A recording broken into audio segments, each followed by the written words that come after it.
السلام علیکم دوستوں، امید کرتی ہوں آپ سب خیریت سے ہوں گے۔ پروفٹ سیریز میں آج ہم حضرت صالح علیہ السلام کا واقعہ سنیں گے۔ اگر آپ کو پروفٹ سیریز میں انٹرسٹ ہے تو پلیز میرے چینل کو سبسکرائب کر لیجئے۔ چلیے شروع کرتے ہیں with the real life story of prophet Salih علیہ السلام۔ دن گزرتے گئے اور لوگ ایک بار پھر ابلیس کے وسوسے میں آ کر کفر کی طرف پلٹ آئے، کیونکہ ابلیس کسی بھی شخص کو وسوسے میں ڈالے بغیر نہیں چھوڑتا۔ اس طرح ایک بار پھر کفر پھیل گیا، چنانچہ اللہ نے ان کی ہدایت کے لیے صالح علیہ السلام کو مبعوث فرمایا۔ یہ سمود کے پوتوں میں سے ایک عربی نبی تھے۔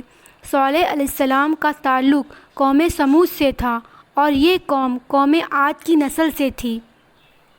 سمود کی قوم نے یمن کو خیر آباد کہا اور جزیرے سے شمال کی طرف منتقل ہو گئے، پھر وہاں ہجر نامی بستی میں جا ٹھہرے۔ قرآن کریم کی سورۃ الحجر اسی بستی کے نام سے موسوم ہے۔ قوم عاد کا تذکرہ سورہ ہجر کے علاوہ سورۃ الاحقاف اور سورۃ الہود میں بھی ہے۔ ہجر قوم سمود کا مرکزی شہر تھا، اب وہ مدائن صالح کے نام سے مشہور ہے۔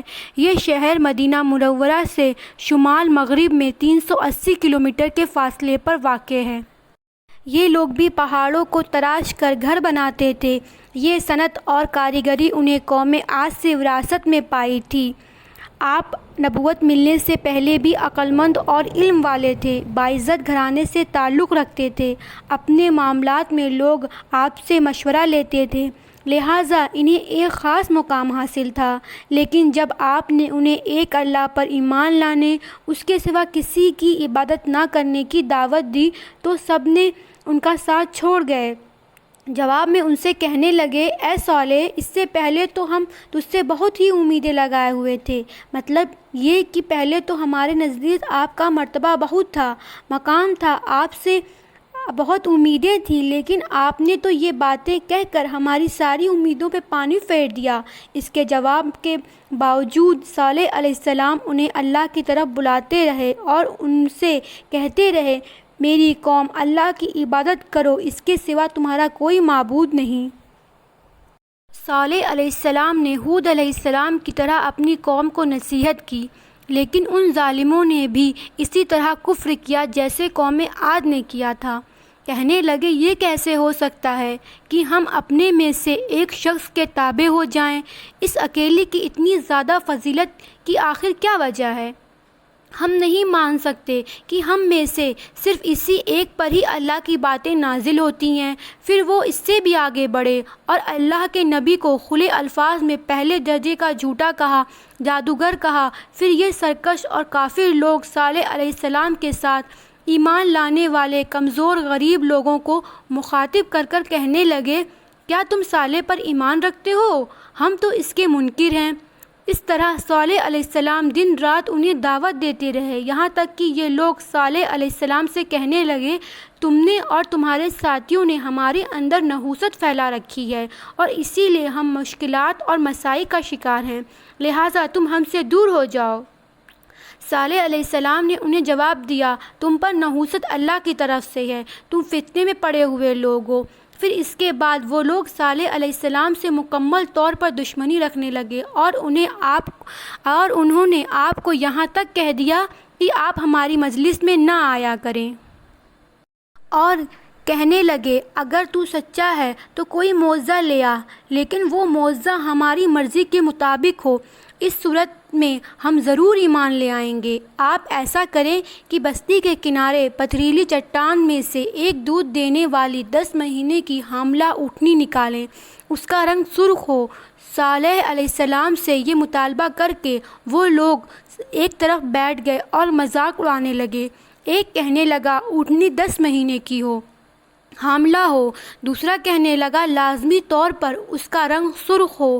پھر تیسرا بولا، اس کے بدن پر بہت سارا اون ہو۔ چوتھا بولا، موٹی تازی ہو، ہم نے پہلے اس قسم کی اونٹنی نہ دیکھی ہو۔ پانچواں بولا، وہ اتنی بڑی ہو اکیلے ایک دن تمام کنوؤں کا پانی پی جائے اور دوسرے روز ہم پئیں۔ یہ لوگ اسی طرح مذاق اڑا رہے تھے کہ صالح علیہ السلام نے ان سے کہا، اگر تمہاری مطلوبہ اونٹنی تمہیں مل جائے تو کیا تم ایمان لے آؤ گے؟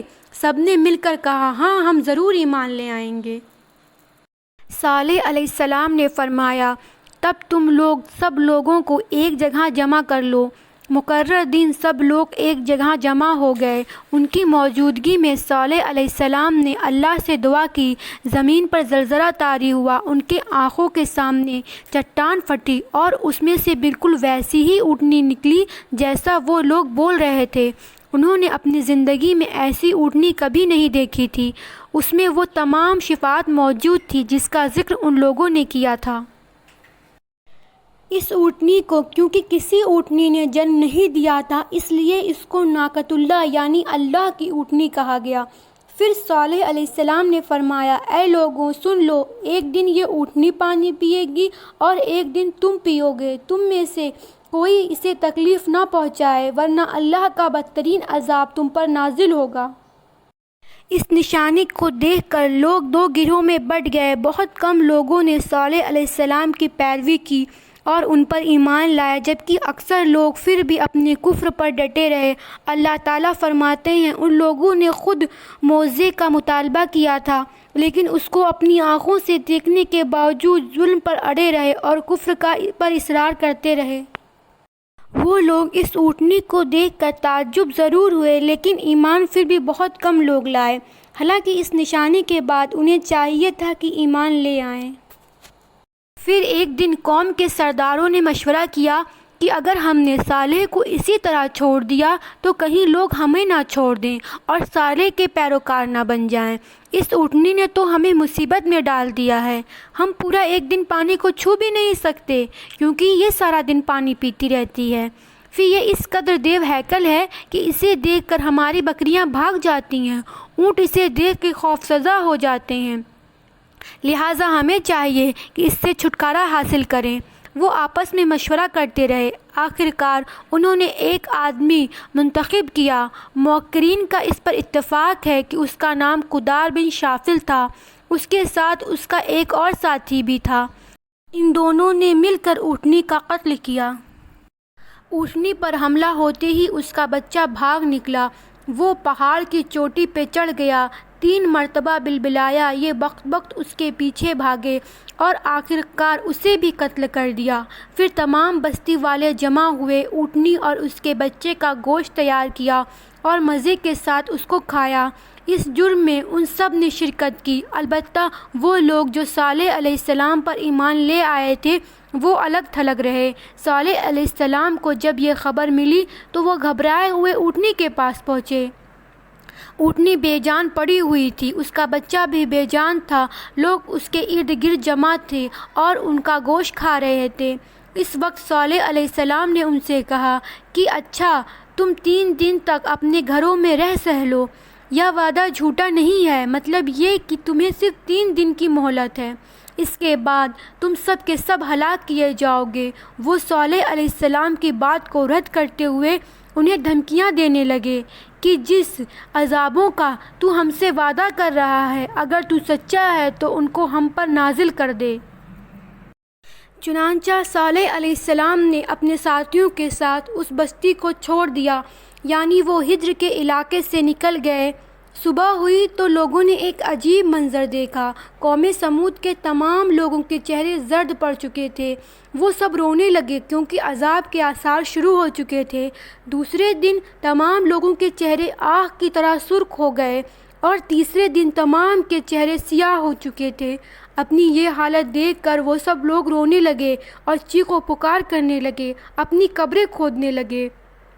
اب انہیں یقین ہو چکا تھا کہ عذاب کا وعدہ برحق تھا۔ اللہ تعالیٰ نے انہیں پہلی قوموں کی طرح ایک قسم کا عذاب نہیں دیا تھا، جیسے قوم نوح کو صرف طوفان کے ذریعے ہلاک کیا گیا، قوم عاد کو صرف طوفانی ہوا کے ذریعے ہلاک کیا گیا، لیکن قوم سمود کو اللہ تعالیٰ نے طرح طرح کے عذابوں سے دوچار کیا، اس لیے کہ انہوں نے اپنی مطلوبہ شرط پوری ہونے کے باوجود ایمان قبول نہیں کیا تھا۔ عذاب کی ابتدا زلزلے سے ہوئی، زمین حرکت کرنے لگی، اس کی وجہ سے وہ لوگ اپنے گھروں میں اوندھے کے اوندھے پڑے رہ گئے، ان میں اٹھنے کی طاقت نہ رہی۔ پھر آسمان میں سخت کڑاکا ہوا، اس کی ہولناک دہشت انگیز چنگھاڑ نے ان کے بھیجے پھاڑ کر رکھ دیے۔ ایک ہی لمحے میں ایک ساتھ وہ سب ڈھیر ہو گئے۔ عذاب کے آثار نمودار ہونے پر صالح علیہ السلام نے ان سے فرمایا تھا، اے میری قوم، میں نے تمہیں اپنے پروردگار کا حکم پہنچا دیا تھا اور میں نے تمہاری خیر خواہی کی، لیکن تم لوگ خیر خواہوں کو پسند نہیں کرتے۔ اس کے بعد صالح علیہ السلام نے اپنے ساتھیوں کے ساتھ وہاں سے ہجرت کر کے فلسطین آ گئے، وہیں رم اللہ نامی بستی میں رہنے لگے اور یہیں آپ کی وفات ہوئی۔ تو یہ تھی حضرت صالح علیہ السلام کی وہ داستاں جو قوم سمود کی نافرمانی اور اللہ سے بغاوت کو دکھاتی ہے اور ہمیں اللہ تعالیٰ کے حکموں کی تعمیل اور تقویٰ اور طہارت کی زندگی کی طرف دعوت دیتی ہے۔ اس ویڈیو میں اتنا ہی۔ امید کرتی ہوں آپ کو یہ ویڈیو پسند آیا ہوگا۔ اگر پسند آیا تو لائک اینڈ کمنٹ کرنا نہ بھولیں اور میرے چینل کو ضرور سبسکرائب کر لیجیے گا۔ شکریہ۔